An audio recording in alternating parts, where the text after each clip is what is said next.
Imagine waking up tomorrow morning, just checking your phone, and you see a notification that you've just been gifted an extra 30 years of life. Just handed right to you. Yeah, exactly. Just handed to you. What would you even do with that kind of time? Like, how would it change your career, your finances, or, just the way you view your entire future? It changes the entire calculus of a human life. Right. And over the last 60 years, an entire region of the world encompassing hundreds of millions of people experienced exactly that. Just this sudden, It didn't just quietly extend everyone's retirements. No, not at all. It triggered this staggering chain reaction. We're talking about the explosion of unprecedented megacities, oceans of ancient groundwater literally being pumped dry, a historic shift in global labor, and a multi-trillion-dollar debt crisis that is honestly rewriting the rules of economic development. Yeah, it's arguably one of the most intense, compressed periods of human transformation in modern history. I mean, the sheer velocity of the change we're looking at today fundamentally challenges, well, basically everything we thought we knew about how societies modernize. It really does. So, welcome to the deep dive. Today, our core mission is unpacking a staggeringly comprehensive research report. It's this massive compilation of data sets, detailed metadata, and really intense analytical modeling. Very intense. Right. And it charts the socioeconomic trajectory of a very specific slice of the globe over a 60-year timeline. So from 1960 all the way to 2022. And we really have to be incredibly precise about what we mean by that specific slice. Right. Let's define that up front. Yeah, because the data we're analyzing focuses on the M&A region. Now, in the context of this specific report, M&A stands for the Middle East, North Africa, Afghanistan, and Pakistan. But here is the critical filter. This research specifically excludes the high-income economies within that geography. Okay, right, which means stripping out the massive petro wealth. Because if you leave the ultra-wealthy Gulf states in the mix, their staggering GDPs just sort of drown out the signal. You end up with this average that doesn't actually represent the daily reality of most people living in the region. It skews the whole picture. And plus, the data explicitly notes a recent reclassification. So as of July 1st, 2025, Afghanistan and Pakistan were officially moved from the South Asia classification into this specific M&A regional aggregate. Ah, okay, so they've grouped them together for a specific analytical reason. Right, and that reclassification is what makes this data set so illuminating. I mean, when you define a region, you essentially dictate the story the data tells. Sure. By intentionally grouping these specific low- and middle-income nations together, stretching from the edges of North Africa all the way to the borders of South Asia and filtering out the statistical noise of that immense oil wealth, a completely different narrative emerges. We finally get a clear look. Exactly. An unobstructed view of the underlying mechanics of developing economies that are facing, frankly, extreme geographical and demographic pressures. So we're looking at a 60-year moving picture, not just a snapshot. And to understand any economy, to really understand the mechanics of how a society either thrives or fractures, you first have to look at the raw material of that economy, the human beings. The people, yes. Let's start with the base population numbers, because the scale of growth here is, well, it's a little difficult to process. It is. So the baseline is 1960.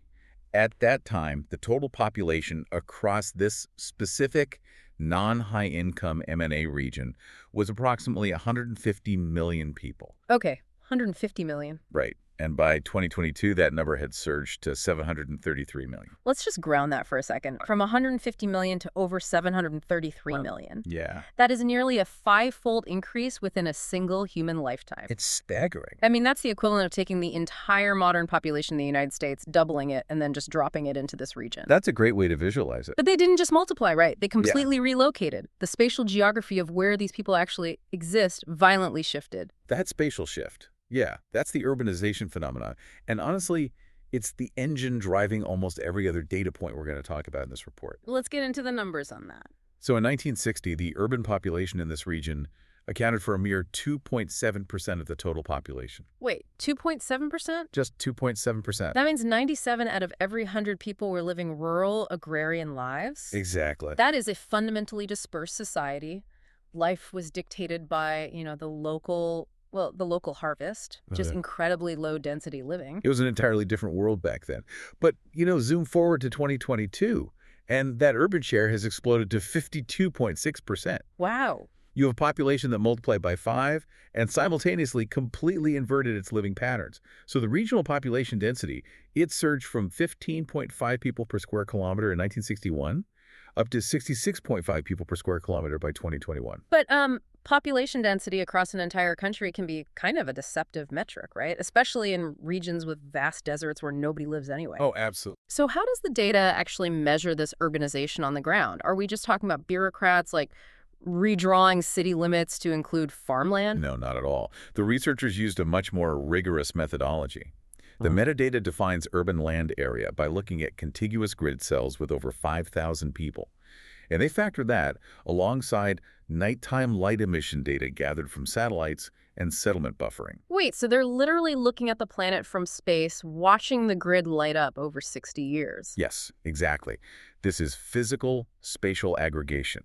It's human beings packing into highly condensed, brightly lit spaces at an unprecedented velocity. Just pouring in. Right. It means paving over land, pouring concrete, laying down millions of miles of copper wire and PVC piping, all in a mad dash to house a population that is appearing, seemingly overnight. Which puts an unimaginable crushing pressure on legacy infrastructure. Oh, massive pressure. You've got city grids originally designed for a fraction of that capacity, suddenly expected to process the sewage, the electricity, the transit needs of millions of new arrivals. And it doesn't stop there. Right. But it's not just the sheer number of people moving into the cities. The data shows a massive shift in who these people are, specifically their ages, doesn't it? Yeah, the internal restructuring of the population pyramid is where the real economic story begins.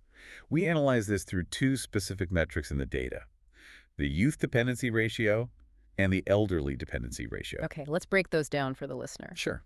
These metrics calculate the number of dependents, so people generally considered too young or too old to be in the labor force compared to the working age population. So it's basically like how many people are sitting in the wagon versus how many people are pulling the wagon. That is a perfect way to visualize it, yeah. So in the 1970s, the youth dependency ratio in this region was a staggering 91.1%. 91.1%, meaning for almost every single working-age adult pulling the wagon, there was a child sitting in it, requiring food, shelter, education, all without contributing to the immediate economic output. Which leaves a household with virtually zero surplus income or savings. Right, because every penny goes to survival. Exactly. But as the population urbanized, we see a massive shift.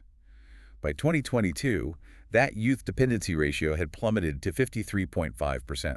Meanwhile, the elderly dependency ratio, those 65 and older, crept up only marginally, from 3.2% in 1960 to just 5.6% in 2022. Okay, let's unpack the mechanism there.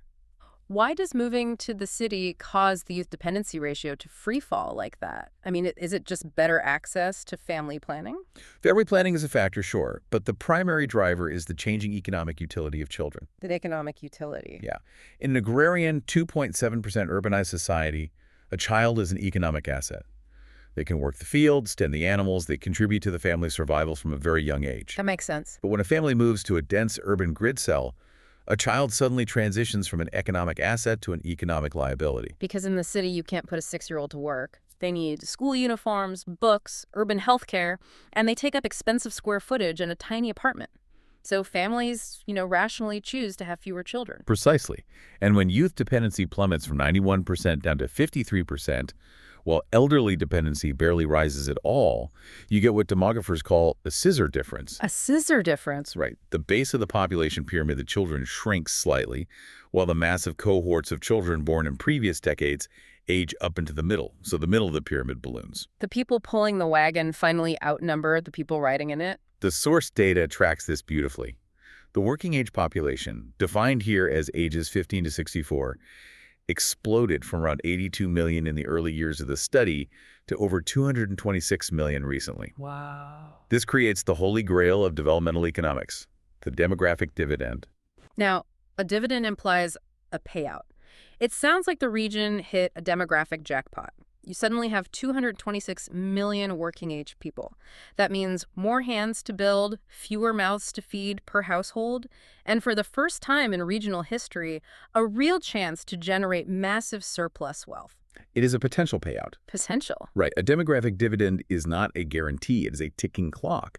You have a narrow, perhaps 30 to 40-year window where the ratio of workers to dependents is incredibly favorable. But to actually cash in that dividend, those 226 million working-age people need to be doing something productive. They need jobs. They need jobs. Because if they don't have jobs, that massive balloon of youth isn't a dividend at all. It's millions of frustrated, unemployed young people crammed into dense urban centers, which is, well, it's a recipe for extreme social and political volatility. Absolutely. So the ultimate question is, did the economy grow fast enough to absorb them all? When we look at the macroeconomic data, what actually happened to the wealth? Well, if you glance purely at the headline numbers, you would assume they pulled it off flawlessly. The region's gross domestic product, or GDP, measured in current U.S. dollars, grew from about $67.2 billion in 1970 to an astonishing $2.2 trillion in 2022. Okay, look, I have to push back here. Sure. Going from $67 billion to $2.2 trillion is an absolute economic miracle. That's a 30-fold increase. Even accounting for the fact that the population multiplied by 5, a 30-fold increase in GDP should mean the middle class exploded. There should be visible, widespread wealth. You'd think so, yeah. Why doesn't the reality on the ground in these non-high-income countries reflect a $2.2 trillion miracle? Are you saying this wealth is purely a mirage? To understand the mirage, we have to look past the GDP and examine how the World Bank and these researchers actually define national wealth. Okay, how do they define it? Well, GDP simply measures the total output of goods and services produced within the region's borders. It doesn't tell you who keeps the money. For that, we first look at gross national income, or GNI, which calculates the total income actually retained by residents, factoring in money flowing in and out of the country. Oh, I see. So if a massive foreign mining conglomerate comes in, extracts $1 billion worth of copper, and sends 900 million of those profits back to their headquarters in Europe, the region's GDP looks fantastic. Looks amazing on paper. But the GNI tells the truth. Only a fraction of that wealth stayed in the local economy. Precisely. And the GNI data for this region reveals extreme punishing volatility. I mean, there are years where growth rates spiked above 9%, almost always tied to global commodity supercycles. But oil and gas booms. Right. But those peaks are reliably followed by devastating crashes triggered by global energy market corrections or regional instability. It is an economy riding a roller coaster without a seatbelt. But even with the roller coaster, the total number still went up massively over 60 years. So where did the money actually go? This is where the researchers apply a critical, highly illuminating metric, adjusted net national income. And they calculate it per capita, meaning per person, in constant 2015 dollars. Okay, let's break that down for the listener. Constant 2015 dollars is just a way to strip out inflation, right? It means $1 in 1990 has the exact same purchasing power as $1 in 2022 in this data. So we are looking at real, tangible wealth, not just numbers inflated by a printing press. Exactly. It removes the illusion of inflation completely. But the adjusted net national income metric does something even more important. What does it do? It takes the GNI, subtracts the depreciation of fixed capital, meaning the physical wear and tear on roads, bridges, machinery, and crucially, it subtracts the depletion of natural resources. Ah, this is the catch. It's the big catch. If a country is pumping millions of barrels of oil out of the ground or stripping forests or mining irreplaceable minerals, standard GDP counts all of that as pure economic growth. Which is an accounting fallacy. I mean, if you sell the copper wiring out of the walls of your own house to pay for groceries, your immediate cash flow looks great, but your total household wealth has actually decreased. You've depleted your capital. So when you subtract the depletion of that natural wealth, which is vital for a region heavily dependent on extracting commodities, and then you divide whatever income is left by the 733 million people now living there, what happens to the $2.2 trillion miracle? It completely vanishes. Just gone. Just gone. The adjusted net national income per capita in constant 2015 dollars moved from roughly $600 and $660 in the 1990s to only about $2,255 in 2022. That is brutal. It really is. Over 30 years of massive industrialization, globalization, and urban expansion, the real resource-adjusted wealth of the average person barely moved the needle. It is the defining tragedy of the macroeconomic data. The report even highlights a distinct lost decade. Between 1990 and 2000, per capita growth essentially flatlined. There is zero meaningful improvement in individual wealth. Imagine what that feels like on the ground. Think about your own household. Imagine your total household income triples over 10 years. The total GDP of your house is skyrocketing. Right. But over that same decade, 5 more extended family members move in. The total pot of money is bigger, sure, but when you sit down at the dinner table and dish out the food, everyone is actually eating smaller portions. That is the insidious nature of extreme population pressure. An economy can expand massively in absolute terms, but if that expansion only merely paces demographic growth, the wealth never trickles down. It just evaporates. All that energy, all that resource extraction, all that labor is entirely consumed just to tread water. So if the overall pie is growing, but your personal slice is staying the exact same size, we have to look at how these people are actually earning their slice. We established earlier that they moved from the farms to the cities. Did their jobs change as drastically as their zip codes? They did. The physical migration was mirrored by a historic occupational migration. The data tracks a massive sectoral shift away from agrarian labor. Employment in agriculture, which historically dominated the region, dropped to 25.6% by 2022. Okay, dropping to a quarter of the workforce is a huge decline. So if they aren't farming anymore, the natural assumption is they moved into manufacturing, right? The classic industrial revolution model.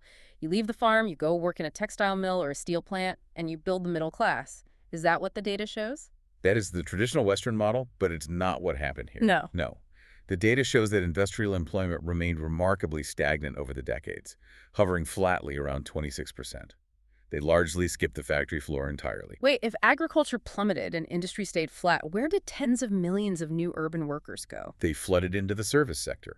Services became the dominant employer in the region, absorbing 47.5% of all jobs by 2022. We need to be careful with the word services here, because to a listener in London or New York, the service sector means, software engineering, corporate law, or high-end finance. Right. But in a rapidly urbanizing, developing economy that bypassed heavy industrialization, a 47.5% service sector means something very different, doesn't it? Radically different.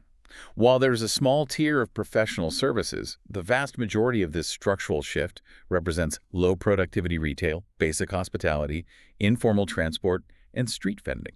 The informal economy. It is the informal economy. It is gig work before gig work required a smartphone app. Millions of people surviving day-to-day on informal cash transactions without benefits, contracts, or upward mobility.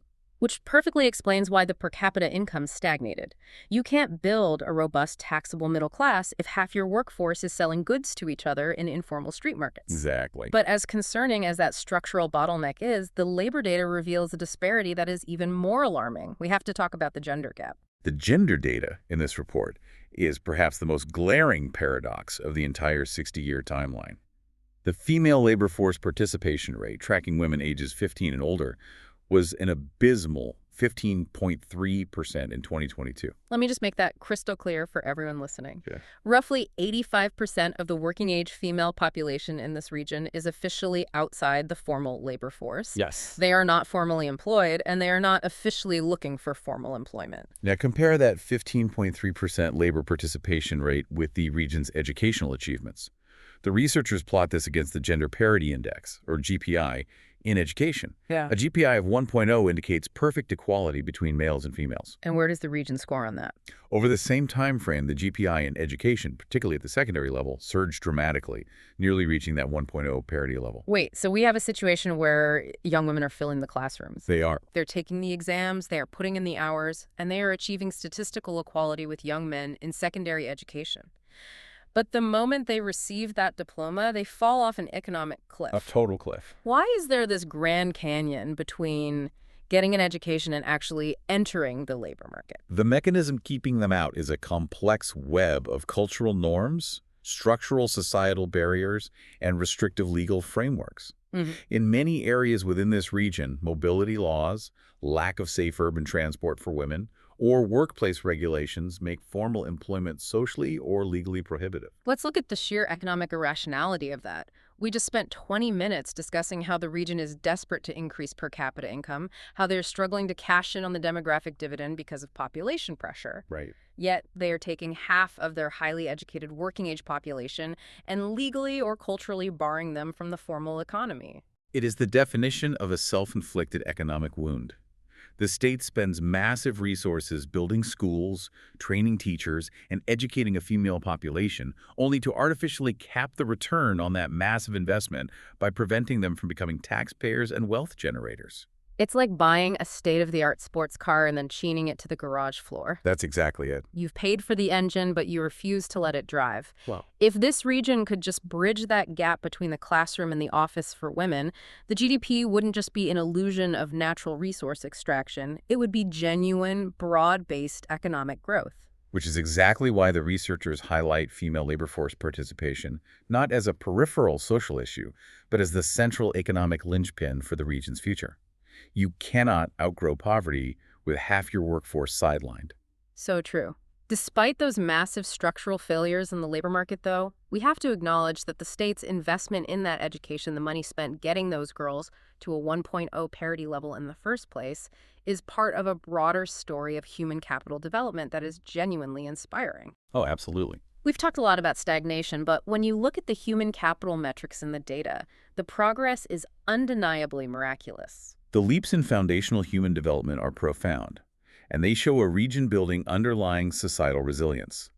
The source data shows that net secondary school enrollment jumped from roughly 21% in the 1970s to over 70% in the 2020s. That's huge. And pre-primary education gross enrollment grew from a mere 7.4% in 1970 to 31.3% in 2020. And the data points out something even more fundamental, the net intake rate in grade 1. This is the percentage of children who reach the official school age and actually walk through the doors of a primary school. That number climbed from the mid-70s to over 84%. It's a total paradigm shift. It means that within a couple of generations, the societal expectation completely flipped. Going to school became the normalized, expected path for a child rather than a luxury. But as impressive as the educational leaps are, they pale in comparison to the health metrics. This is the data that fundamentally re-engineers a society. Female life expectancy at birth in this region skyrocketed from just 43.9 years in 1960 to 73.4 years in 2022. This goes back to the scenario I asked you to imagine at the start of this deep dive. An expected lifespan jumping from 43.9 to 73.4 years. It's incredible. Gaining 30 years of life expectancy isn't just a statistical adjustment, it is the gift of an entire second adulthood. Think about the psychological mechanisms at play here. When a population's expected lifespan is cut off in their mid-40s, the time horizon for decision-making is incredibly short. Obviously. Why invest in a 20-year business plan? Why save aggressively for a retirement that you statistically won't reach? But when society suddenly expects to live to 73, everything changes. The future becomes something you have to plan for, rather than something you just hope to survive. People save differently, they invest differently, their entire relationship with time expands. And achieving that 30-year leap requires a staggering multi-generational mobilization of resources. It doesn't happen by accident. Exactly. You can't just legislate a longer life. It requires the physical construction of clinics in remote areas.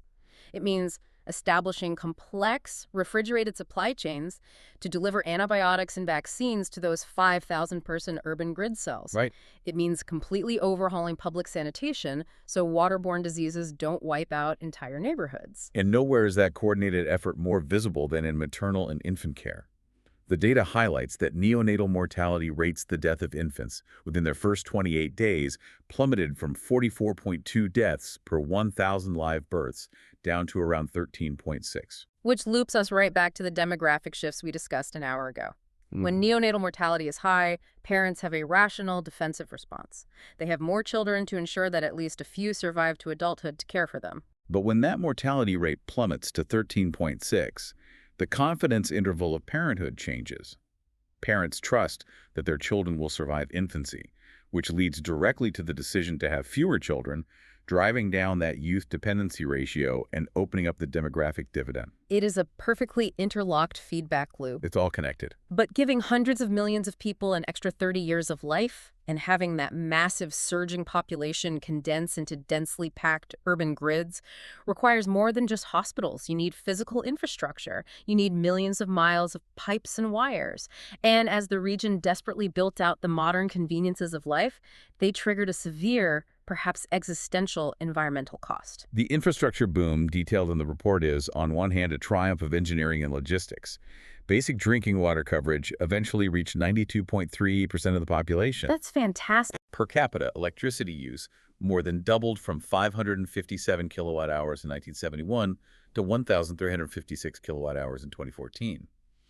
And the digital transformation was exponential. Mobile cellular subscriptions went from virtually 0 to 90.8 connections per 100 people. Almost a phone in every single pocket. Mm. Lights on in every home. But here comes the bill for all that rapid modernization. The environmental metrics are alarming. Methane emissions have grown by about 56% since 1990. Wow. But the most immediate, visceral cost to the population is air quality. The regional average exposure to PM 2.5, which is dangerous, a microscopic fine particulate matter that penetrates deep into the lungs, remains extremely high, hovering dangerously around 45 to 50 micrograms per cubic meter. And what's fascinating about this report is that it doesn't just treat PM 2.5 as an abstract ecological issue, it treats it as a hard economic penalty. I noticed a metric in the metadata called adjusted net savings, excluding particulate emission damage. Yes. Economists are actively calculating the financial damage that breathing toxic air inflicts on a nation's wealth. Yes. The methodology here is crucial.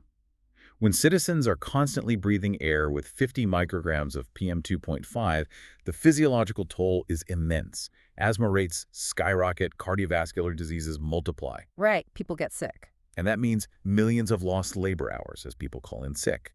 It requires state healthcare budgets to be diverted away from preventative care and dumped into treating chronic respiratory illnesses.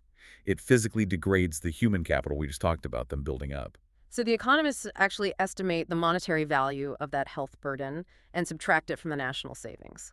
It proves that air pollution isn't just a byproduct of economic growth.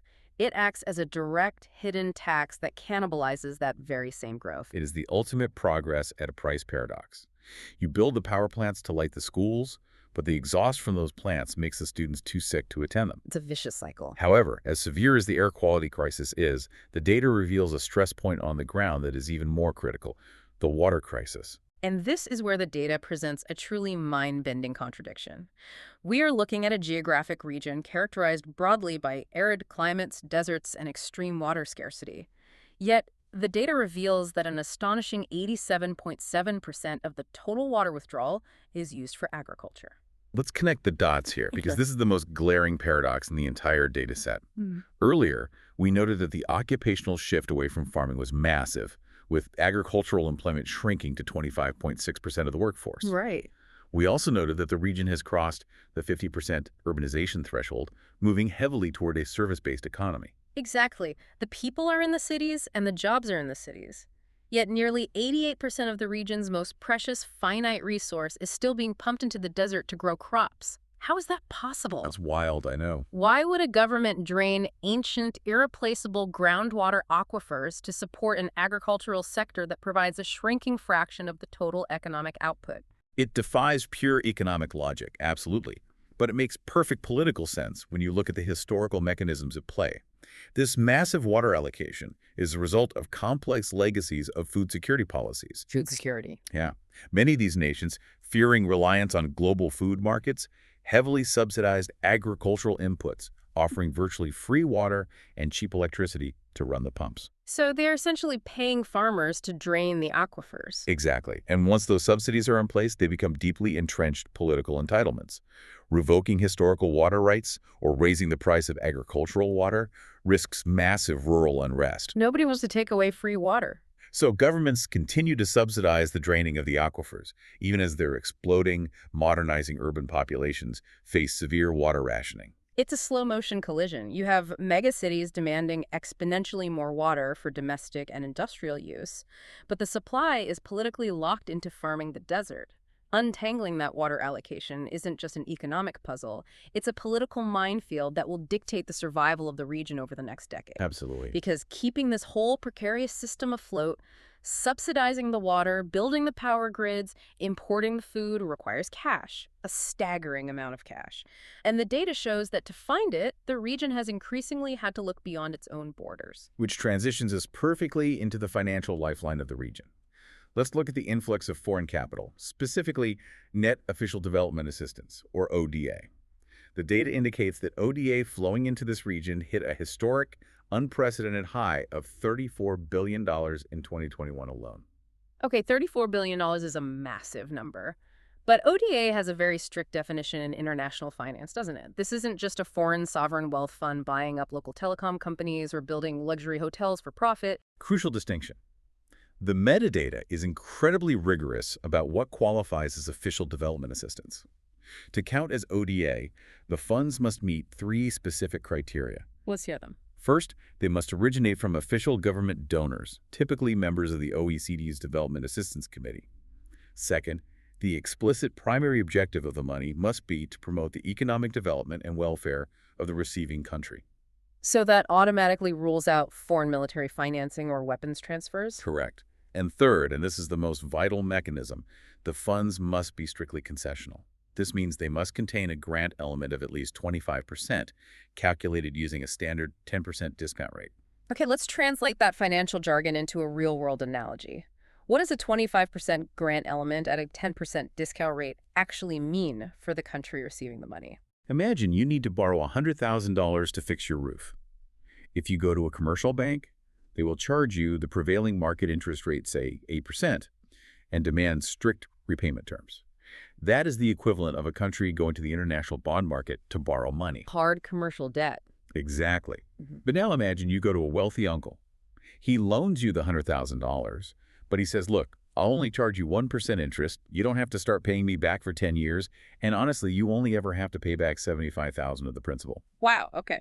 The difference between the brutal math of the commercial bank and the generous terms of the wealthy uncle is the grant element. For a loan to be classified as ODA, those terms have to be so favorable that at least a quarter of the value of the loan is effectively a free gift compared to what the country would have suffered on the open market. Got it.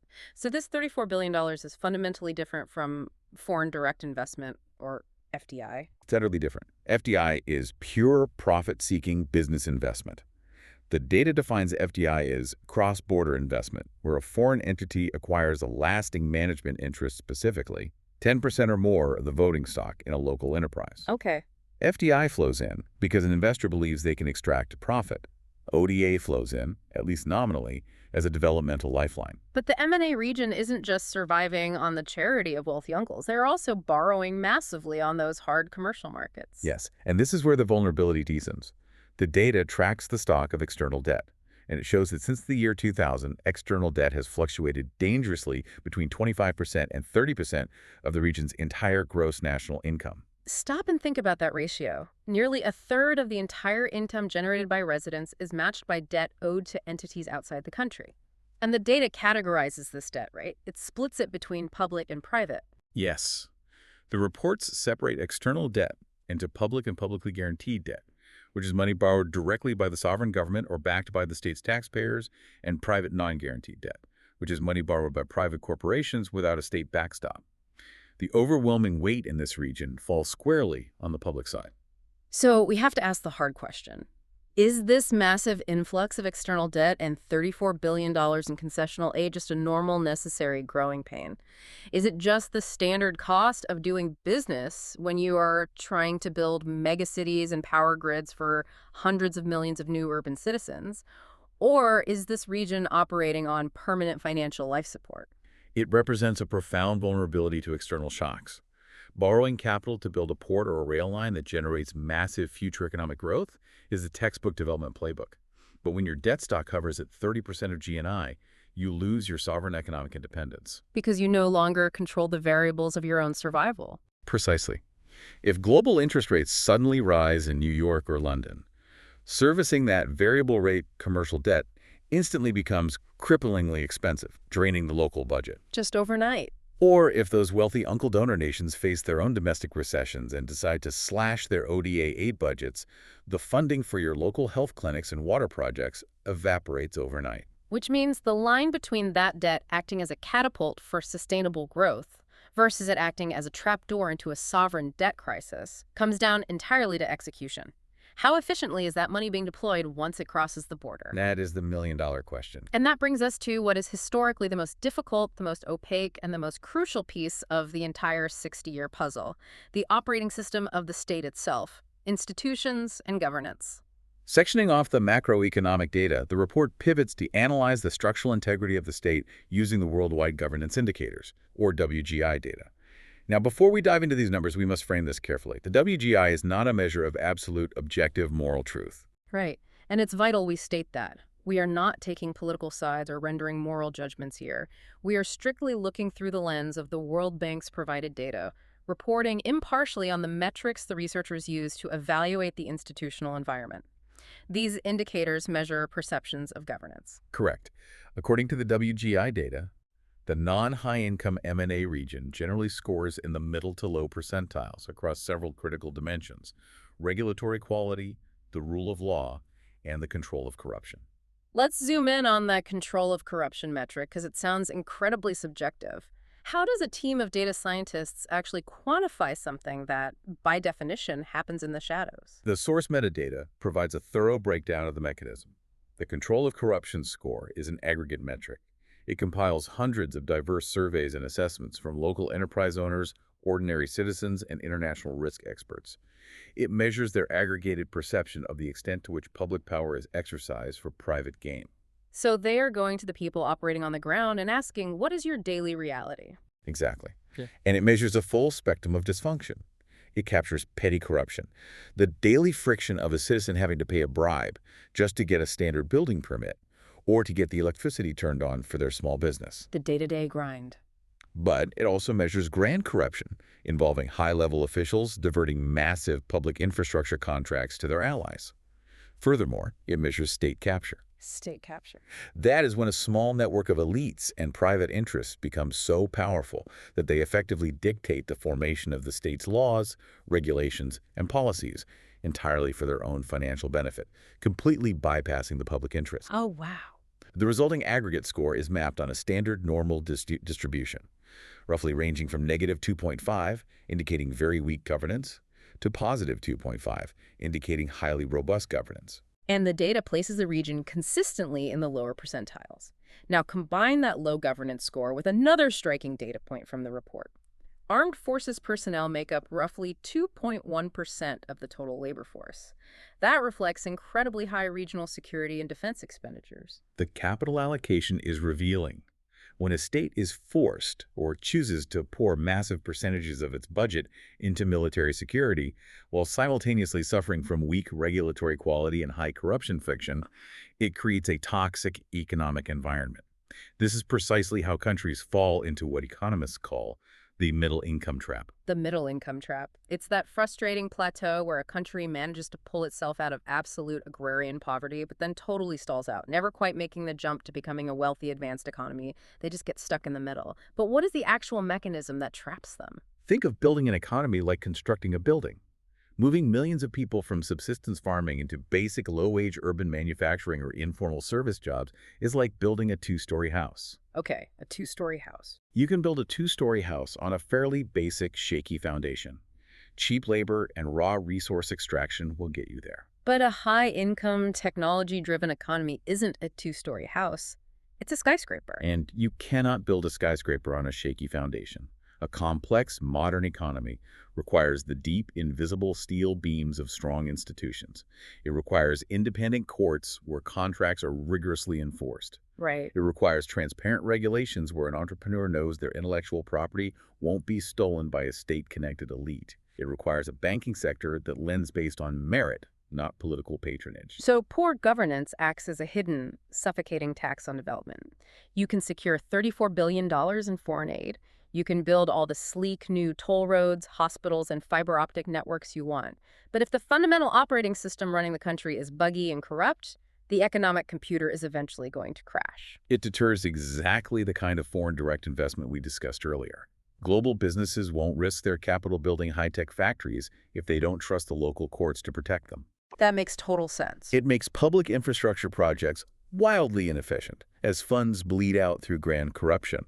But perhaps most dangerously, it triggers the demographic time bomb we identified at the very beginning. Youth. The youth. You have millions of young people who have achieved that 1.0 gender parity index in education. They have the secondary degrees, but they enter a labor market where they quickly realize that their diploma is worthless unless they have the right political connections to secure a job. That destroys entrepreneurial spirit and breeds immense societal frustration. It all connects. And looking at this full 60-year arc, From the booming, urbanizing youth population to the staggering environmental costs of draining the aquifers to the invisible ceiling of the middle income trap, we finally arrive at the ultimate conclusions of this research report. The takeaways. The analysts synthesized this vast, complex data set into three core imperatives that the region must achieve to secure its future. Let's lay them out. Number one, the demographic transition. This is the absolute urgent need to convert that massive, increasingly educated youth population into an active, formal labor force. Yes, they are at the tail end of the demographic dividend. The window is closing. They must prevent widespread, chronic youth unemployment, and crucially, they must actively dismantle the cultural and legal barriers keeping 85% of women out of the workforce. If they don't cash in that human capital now, the dividend turns into an irreversible liability. Number two, economic diversification.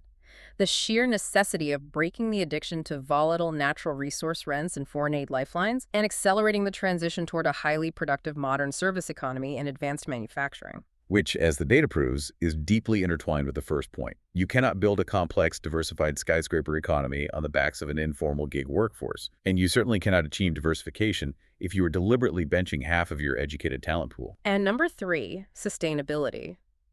The critical existential imperative to address the extreme water stress and toxic air pollution by establishing a rigid framework for green development. Again, the interplay is absolute. You cannot have a sustainable, diversified industrial sector without completely overhauling the legacy subsidies that allow 88% of the region's finite water to be drained into desert agriculture. It's a puzzle. These three imperatives, job creation, economic diversification, and environmental sustainability, are not separate menu items for policymakers to choose from. They are a single, locked puzzle. You solve all three simultaneously, or you solve none of them. It is an incredibly intense, almost overwhelming picture of a region standing at a historic crossroads. But amidst all the stark warnings of debt traps, PM 2.5 pollution, and structural unemployment, we cannot lose sight of the profound underlying momentum revealed in the data. Think about the friction this region has endured. So much friction. Despite 60 years of extreme macroeconomic volatility, geopolitical shocks, and rapid chaotic urbanization, this region still managed to extend the life expectancy of its people by nearly 30 years. It built the clinics, it laid the water pipes, it normalized foundational education for an entire generation of children who previously would have been working in the fields. There is a staggering, stubborn resilience baked into this data. And that resilience is going to be tested because the stakes extend far beyond the borders of these specific non-high-income nations.